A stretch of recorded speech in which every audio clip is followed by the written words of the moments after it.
Hi, it's Daniel Thornton again. Here we are, vlog 5 of What on Earth Are We Singing? And today I want to get a little bit more into the musical detail, but I'm hopefully going to keep it relevant enough and light enough for those of you who are not perhaps deeply musically inclined. But some of this information is really fascinating, and I'm going to focus in on tempo, on the duration of songs, and on time signatures. I know that might not sound interesting, but just wait. So it turns out that the fastest song in the list, 32 most sung songs around the world, is "Blessed Be Your Name." Matt and Beth Redman's song.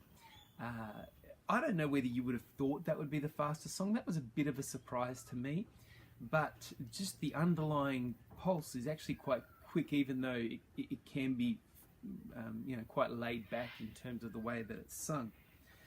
So the fastest song was "Blessed Be Your Name." The slowest song was also from the UK. I wonder if you can guess what that was. "How Deep the Father's Love." In the recording, and I've been looking at the most viewed recordings on YouTube, because YouTube is the text that is the musical text that is most ubiquitous around the world. So it is the text that people go to more than any other, and so I'm looking at those versions, and not necessarily they're often the original recordings, but not always. So "How Deep the Father's Love" is 58 beats per minute. Pretty slow. But actually, they're slow en masse. There are only 5 songs that are over 80 beats per minute. So slow, at least on the charts, is the norm. Now, in my PhD dissertation, there were 6 songs over 80, so a little bit more on the faster side, because there was only 25 songs I was looking at, not 32. But I think what it does point out is that fast songs come and go a lot more quickly, so they don't tend to appear in the charts, up in the top 25 as much as slower songs, which are perhaps more easily adopted by a lot of different congregations and different contexts. If you think about some of the production levels of fast songs, they can be quite high. They can involve loops and often are driven by drums and percussion. And if you don't have a church, if you've got a church of 20 people and just a strumming guitar, sometimes you can't pull off some of those faster songs in the way that, certainly in the way that they are recorded. More and more I've noticed that churches are using tracks alongside of what they've got to kind of help, especially with those faster songs. But it's interesting that by and large, even though some try and find these other solutions to be able to utilize fast songs in their congregations, it is slower songs that are adopted at a much higher degree, much greater degree than faster songs. Interestingly, there was a Billboard experiment research done, and they came up with the average song was 120 beats per minute. Now, the fastest song in this list is 120 beats per minute, but the average on the Billboard experiment was 120 beats per minute. So certainly in secular popular music, popular songs have tended to be faster songs rather than slower songs.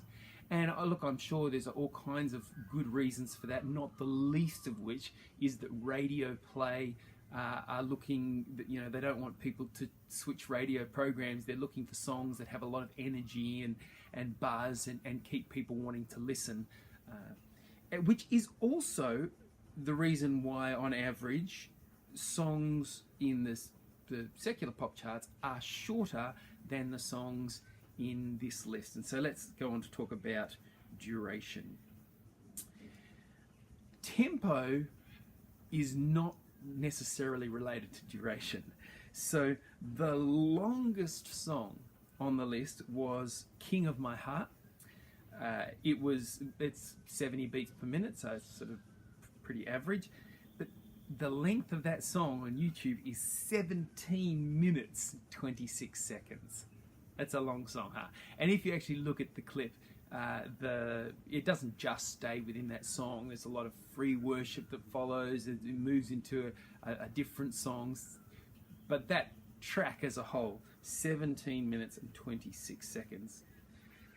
This idea of capturing the live worship and capturing free worship. Interestingly, when I did this for my PhD, the longest song was Jesus at the Center. And it was a recording that came out of Hillsong. It's not the official recording.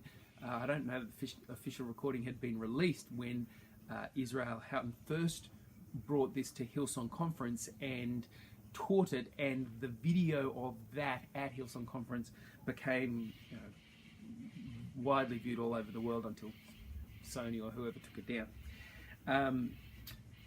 But that was 11 minutes 29 seconds, so quite long, but not 17. But this idea of kind of capturing not just the song, not just the commercially released recording, which tend to be shorter, but capturing the live worship experience and everything that involves, free worship and moments of reflection and moments of instrumental worship, the whole thing. Compare that to the very shortest song in the list, which is How Deep the Father's Love. So actually the slowest tempo that you think might therefore take a longer time to complete the song is actually not the case at all. The slowest tempo song, How Deep the Father's Love, is also the shortest song at 3 minutes 15. It's also one of the oldest songs on the list, so you've kind of got to treat it a little bit in its own category. The fact is that no other song in the list, no other song, is under 4 minutes. And How Deep the Father's Love is 3 minutes 15. So on mass, songs are longer and slower in the CCLI charts. The most sung contemporary congregational songs around the world are slower and longer than their secular counterparts. The average duration across the whole list was 6 minutes 18. 6 minutes 18, that's the average. So that's pretty consistent with back when I was looking at my PhD research. But in commercially released recordings, and they can be a bit hard to quantify, but in a study done in 2011, secular pop songs were on average 4 minutes 26. 4 minutes 26 compared to 6 minutes 18. All right, just to finish off with a little chat about time signatures. So, as you might expect, the most songs we sing are in 4/4. Certainly makes it easy for the drummers. 24 songs were in 4/4. That's 75% of the list, and that was even a higher percentage back in my PhD research. 5 of the songs are in 6/8. 5 of the songs are in 6/8. 6/8 kind of comes in and out of fashion, but it's certainly more in fashion at the moment than out. And the tempos of those are interesting because often the drummer, at least, is listening to a quaver click.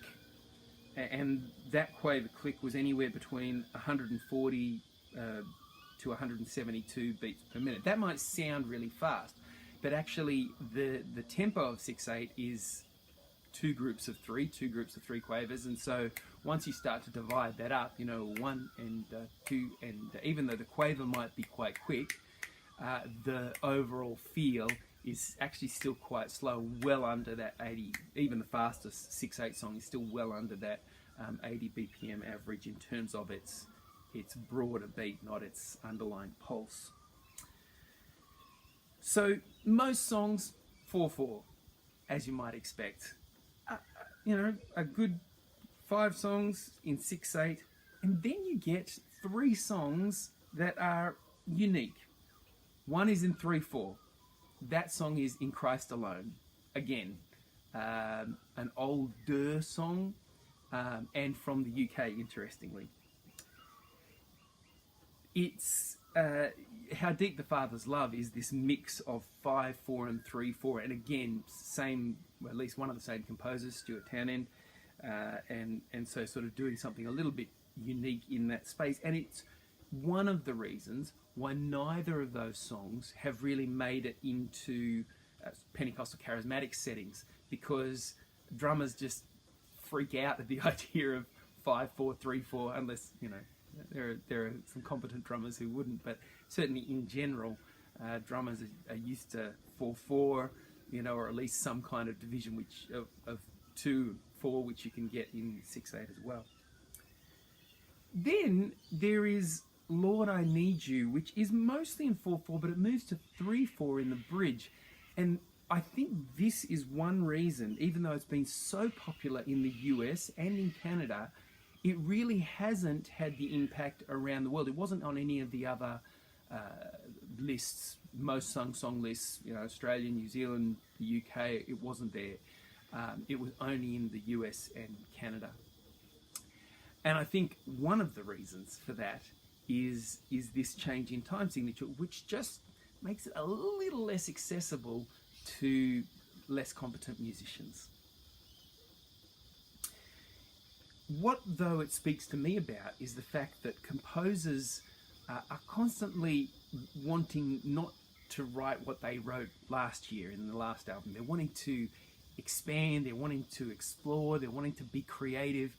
Well, there are all kinds of musical elements in which one might try and push the boundaries on, certainly in textures and tone colors. So, as synths with loops, you can get different sounds. And with harmony, there's only so far you can go before it's difficult for people to play, or, perhaps difficult to sing. Melody, again, you start making a melody too syncopated, too unexpected, and again, you're not going to get people to sing it. But the time signature thing is something that if you can make it sound natural, then it tends to be something that people can, as long as it's consistent, tends to be something that people can sort of fall into and adopt. Hillsong has recently done it with their song Remembrance, a beautiful song, but again, it changes time signatures in between the verse and the chorus, and therefore, it probably will never get the traction that simple songs in 4/4 would get. So there's a bit of information on tempo, on duration, and on time signatures, and in the next vlog, I'm going to come back and talk about the mystery of singable keys and singable ranges, and that will be fascinating. I hope this has been fascinating too. God bless.